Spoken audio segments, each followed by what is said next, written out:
Hello viewers, आज हम explain करने वाले हैं साउथ के सुपरस्टार अल्लू अर्जुन की नई मूवी पुष्पा की, जिसने इस साल के कई फिल्मों के रिकॉर्ड को तोड़ दिया है। थ्रिलर, एक्शन और कॉमेडी से भरपूर इस फिल्म की शुरुआत में हमें लाल चंदन की तस्करी के बारे में बताया जाता है, जो कि इंडिया के शेषचलम के जंगलों के अलावा पूरी दुनिया में और कहीं नहीं पाई जाती, जिसे इलीगल तरीके से काट कर चीन और जापान जैसे देश में करोड़ों के भाव में बेचा जाता है। फिल्म में पुष्पा राज का किरदार निभा रहे साउथ के सुपरस्टार अल्लू अर्जुन ने एक तिहाड़ी मजदूर का रोल निभाया है, जो कि जंगलों में लकड़ियां काटता है, मगर उसका तेवर ऐसा है कि वो किसी के सामने नहीं झुकता। इसे आप उसका एटीट्यूड, एरोगेंट जो चाहे बोल सकते हो। और तो और उसे किसी के अंडर में काम करना भी पसंद नहीं है, जिस वजह से अक्सर वो अपनी नौकरी को छोड़ देता है। फिल्म की शुरुआत में फिल्म में दिखाया गया एक क्लिप फिल्म के दूसरे पार्ट का है, जहां हम देखते हैं कि पुष्पा एक ट्रक में भरकर लाल चंदन की लकड़ियों को ले जा रहा है। तभी पुलिस वाले उसका पीछा करने लगते हैं और उसे पकड़ लेते हैं, और वो पुलिस वालों से कहता है कि सर 10,000 रुपए ले लो और मुझे छोड़ दो। लेकिन पुलिस वाले नहीं मानते और उसे मारने लगते हैं। लेकिन पुष्पा तो हमारा हीरो है, अब भैया एक आए या 1000, हीरो तो किसी भी हाल में किसी की भी पिटाई कर सकता है। और वो एक एक करके सारे पुलिस वालों की पिटाई करता है, और जैसे जैसे वो पुलिस वालों को मारता जाता है, उसके साथ साथ वो अपनी रिश्वत की रकम भी बढ़ाने लगता है। और आखिरी पुलिस वाले को मारते समय वो बोलता है कि 1,00,000 रुपए दूंगा, मुझे छोड़ दो। लेकिन फिर पीछे से एक पुलिस वाला पुष्पा के सर पर मारता है और पुष्पा बेहोश हो जाता है। जब पुष्पा होश में आता है तो वो देखता है कि पुलिस वाले उसे अरेस्ट करके वैन में ले जा रहे हैं। तब पुष्पा उनसे कहता है कि तुम्हें क्या लगा, मैं सारे को 1,00,000 रुपए दे रहा था, मैंने एक एक को 1,00,000 रुपए देने की बात कही थी। तभी हमारे महान भारत देश के रिश्वतखोर पुलिस वाले पुष्पा को छोड़ देते हैं और बड़े ही अदब से पूछते हैं, भाई आपका नाम क्या है? जिसके बाद पुष्पा बोलता है, मेरा नाम है पुष्पराज और मेरा नाम याद रखने की जरूरत नहीं है।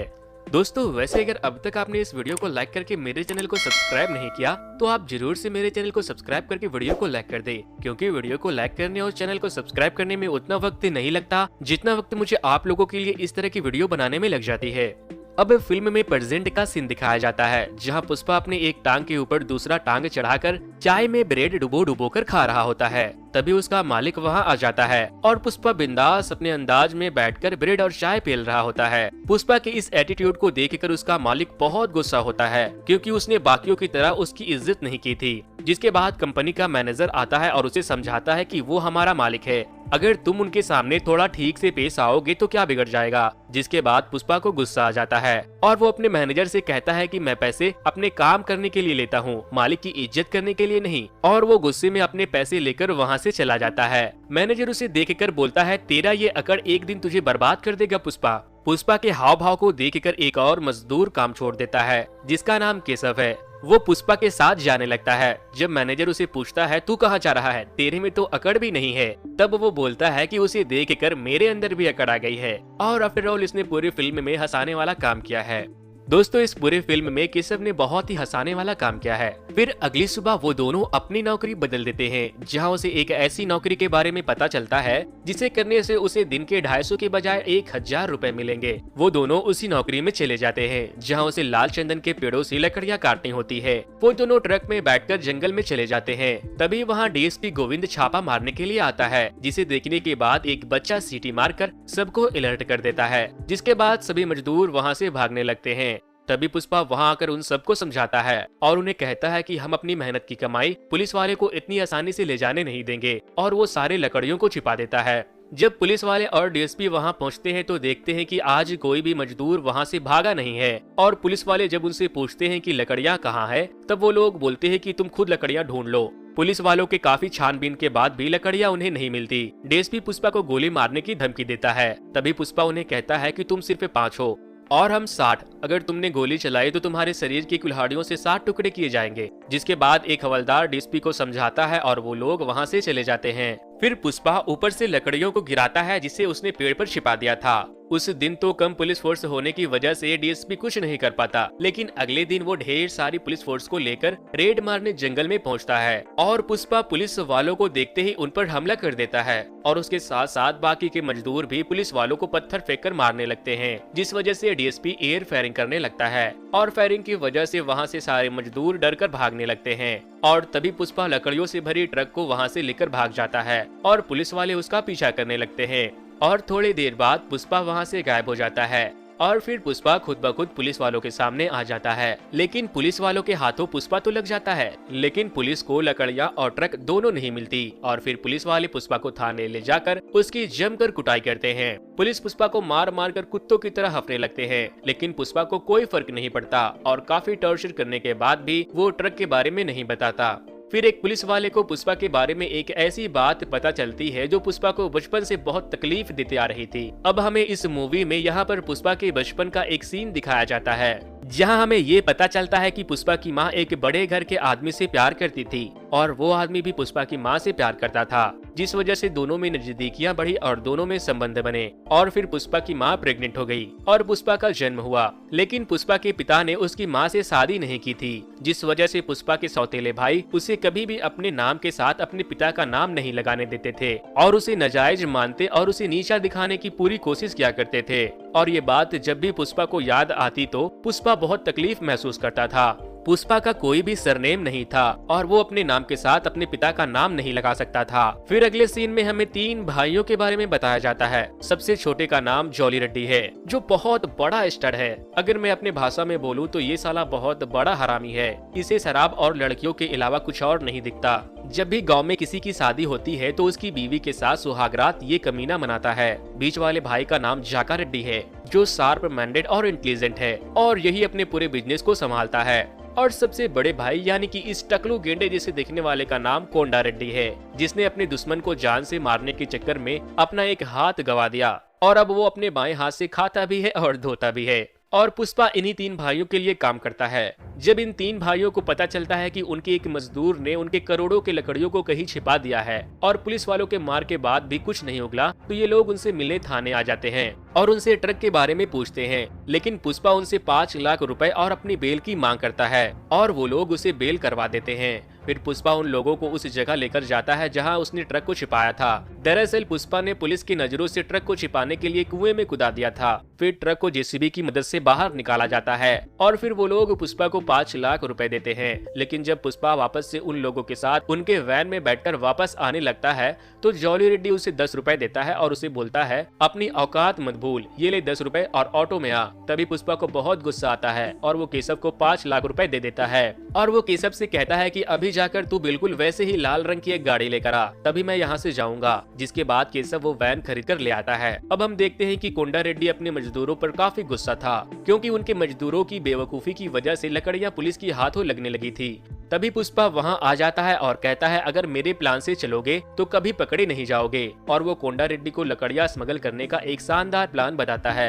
उसकी आइडिया को सुनने के बाद कोंडा रेड्डी और उसका भाई जाका रेड्डी लकड़ियों के स्मगलिंग का पूरा काम पुष्पा को सौंप देते हैं। जिसके बाद पुष्पा एक मिल्क वैन ले आता है और उसे काट कर उसमें 2 अलग अलग केबिन बनवाता है, जिसमें नीचे एक केबिन में लकड़ियां रखी जा सके और ऊपर एक केबिन जिसमें दूध रखा जा सके।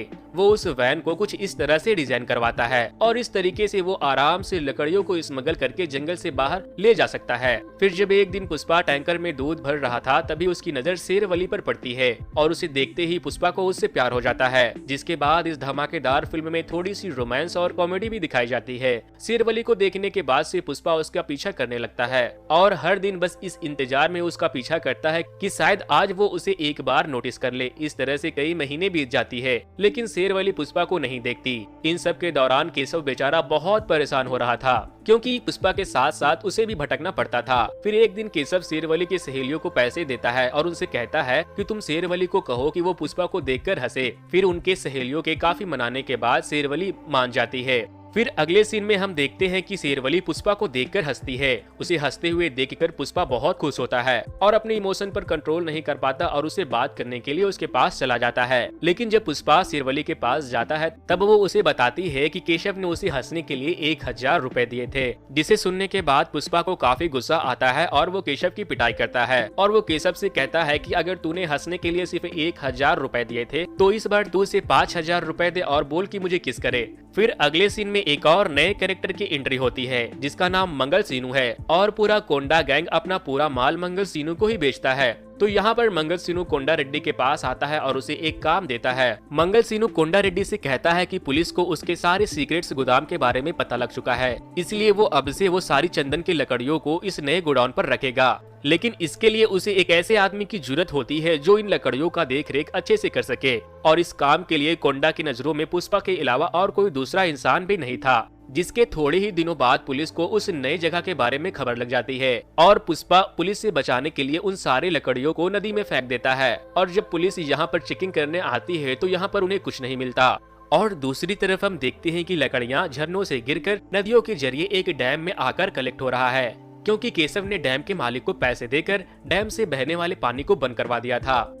इसके बाद हम अगले सीन में देखते हैं कि पुष्पा कोंडा रेड्डी से कहता है कि हम मंगल सीनू के लिए काम क्यों कर रहे हैं, वो हमें इन लकड़ियों के बहुत कम पैसे दे रहा है। वो उसे कहता है कि मंगल सीनू हमें 1 टन के 25 लाख रुपए देता है, जबकि वो उसे चेन्नई में 1 करोड़ रुपए में बेचता है। कम से कम हमें 50 लाख रुपए तो मिलने ही चाहिए। जिस पर कोंडा रेड्डी उसे कहता है तू खुद जाकर मंगल सीनू से बात क्यों नहीं कर लेता, अगर उसने तुम्हारी बात मान ली तो आधे तेरे और आधे मेरे। अगले सीन में दिखाया जाता है कि पुष्पा मंगल सीनू के घर लकड़ियों के दाम बढ़ाने के लिए बात करने को जाता है, लेकिन वहां पहले से उसके साले ने लकड़ियों के दाम बढ़ाकर देने को बोलने पर एक सिंडिकेट मेंबर को जान से मार दिया था। लेकिन पुष्पा ये सब देखने के बावजूद भी मंगल सीनू से लकड़ियों के दाम को बढ़ाने को कहता है और उसे कहता है अगर तुमने लकड़ियों के दाम नहीं बढ़ाए तो मैं चेन्नई जाकर डायरेक्ट माल मुर्गन को बेच दूंगा।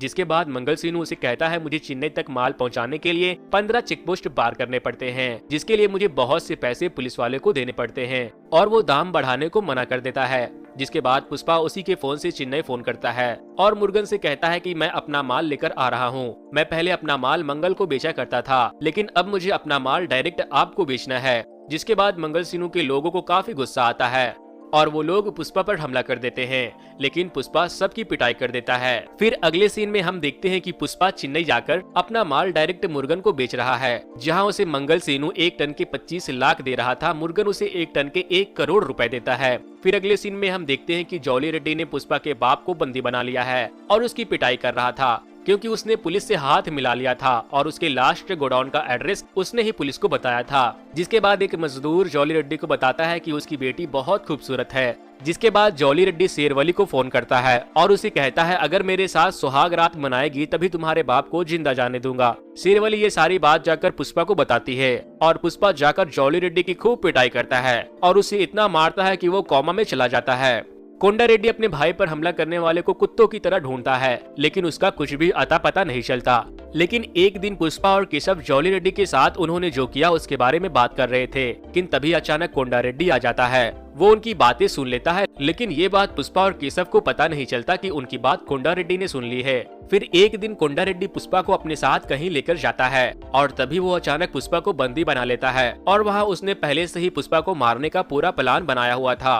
कोंडा रेड्डी जब उसके ऊपर गोली चलाने ही वाला होता है तभी कोंडा रेड्डी के ऊपर कोई गोली चला देता है, जिस वजह से कोंडा रेड्डी की जान वहीं चली जाती है। दरअसल वो गोली मंगल सीनू के साले ने चलाई थी। यहाँ पर हमें इस पूरे फिल्म में सबसे बेहतरीन फाइट देखने को मिलती है, जहाँ पुष्पा सबको मार देता है और वो जग्गा रेड्डी की जान बचाता है, क्योंकि वो उसका बिजनेस पार्टनर था। जब ये बात मंगल सीनू को पता चलता है कि उसका साला मर चुका है तो वो आग बबूला हो जाता है और फिर अगले ही दिन एमएलए के साथ मीटिंग करवाता है। पुष्पा कहता है कि सारी गलती मंगल सीनू की है। दरअसल हम उनसे लकड़ियों के बदले में ज्यादा पैसे मांग रहे थे, लेकिन मंगल सीनू ने हमें बहुत कम पैसे दिए हैं, जबकि लकड़ियों की कीमत करोड़ों में है। साथ में वो उनसे कहता है कि मैं इन लकड़ियों को इंडिया के हर कोने में पहुंचाना चाहता हूं, क्योंकि इन लकड़ियों की बहुत ज्यादा डिमांड है और ये लकड़ियां दुनिया में कहीं भी नहीं पाई जाती, ये सिर्फ हमारे शेषचलम के जंगलों में ही पाई जाती है। जिसके बाद एमएलए पुष्पा की बातों को सुनने के बाद उसे सिंडिकेट का नया लीडर बना देता है और कहता है कि अब सारा काम पुष्पा के अंडर ही होगा। अब लकड़ियों का काम बहुत तेजी से शुरू हो चुका था और इंडिया के कोने कोने में लकड़ियां पहुंचने लगी थी और पुष्पा यहाँ पर बहुत बड़ा आदमी बन चुका था और अब पुष्पा के टक्कर में कोई नहीं था। लेकिन तभी इस फिल्म के एक और विलन की एंट्री होती है, जिसका नाम भंवर सिंह शेखावत है, जिसने बड़े बड़े क्रिमिनलों को निपटाया है। अब वो दिन आ गया था जब शेरवली और पुष्पा की शादी होने वाली थी और पुष्पा शादी का कार्ड नए एसपी को भी देने जाता है और वो अपनी शादी के कार्ड के साथ 1 करोड़ रुपए भी भंवर सिंह को देता है और कहता है कि हर महीने तुझे 1 करोड़ रुपए टाइम पर मिल जाएंगे। लेकिन भंवर सिंह उसकी बेइज्जती करने लगता है, वो उसे नाजायज बताता है। वो उसे कहता है तेरा सरनेम क्या है, तेरा बाप कौन है, ये देख मैं भंवर सिंह शेखावत, मैं एक ब्रांड हूँ, तेरा कोई ब्रांड नहीं है। जिसके बाद पुष्पा वहाँ से चला जाता है, बट वो बहुत ज्यादा टूट जाता है और फिर उस दिन से पुष्पा भंवर सिंह की कही हर बात को मानने लगता है। भंवर सिंह जो भी बोलता है पुष्पा वही करता है। वो भंवर सिंह की कठपुतली बनकर रह जाता है। और फिर आती है पुष्पा की शादी के दिन, लेकिन पुष्पा अपनी शादी के मंडप के बजाय भंवर सिंह के साथ पार्टी कर रहा था। और अब होती है इस फिल्म की एक बहुत जबरदस्त क्लाइमेक्स। अब पुष्पा भंवर सिंह को बताता है कि उस दिन वो कैसा फील कर रहा था जब उसने उसे नाजायज बुलाया था। पुष्पा भंवर सिंह को कहता है आज के बाद तुझे 1 रुपए नहीं दिए जाएंगे और ना ही कोई तेरी इज्जत करेगा। और फिर पुष्पा भंवर सिंह के पूरे कपड़े को उतरवा देता है और फिर वो अपना भी कपड़ा उतार देता है और उसे कहता है कि अगर मैं बिना कपड़ों के अगर कहीं भी चला जाऊंगा ना तो लोग मुझे पुष्पा भाव ही बोलेंगे, लेकिन अगर बिना वर्दी के तू कहीं भी चला गया तो तुझे कुत्ता भी नहीं पहचान पाएगा। ब्रांड मैं हूँ तू नहीं। और फिर वो भंवर सिंह को बिना कपड़ों के भेज देता है और खुद भी बिना कपड़ों के अपनी शादी के मंडप तक पहुँच जाता है और उसकी शादी होती है। और इधर जब शिखावत जब पुलिस स्टेशन बिना कपड़ों के पहुँचता है तो उसे कोई भी नहीं पहचानता। कुत्ते उसे देखकर भौंकने लगते हैं, जिसके बाद भंवर सिंह पुष्पा के द्वारा दिए गए पूरे पैसे को जला देता है और इसी के साथ इस फिल्म की दी एंड हो जाती है। तो दोस्तों पुष्पा के पहले पार्ट में बस इतना ही था। अब जैसे ही नया पार्ट रिलीज होगा मैं आप लोगों के लिए दूसरा पार्ट भी लेकर जल्द ही चला आऊंगा। वैसे जाते जाते मैं आपको एक बात बता दूं कि आप इस वीडियो को लाइक करके मेरे चैनल को सब्सक्राइब करना तो बिल्कुल भी ना भूलें, क्योंकि वीडियो को लाइक करने और चैनल को सब्सक्राइब करने में उतना वक्त नहीं लगता जितना वक्त मुझे आप लोगों के लिए इस तरह की वीडियो बनाने में लग जाती है। तो चैनल को जरूर से सब्सक्राइब। पुष्पराज।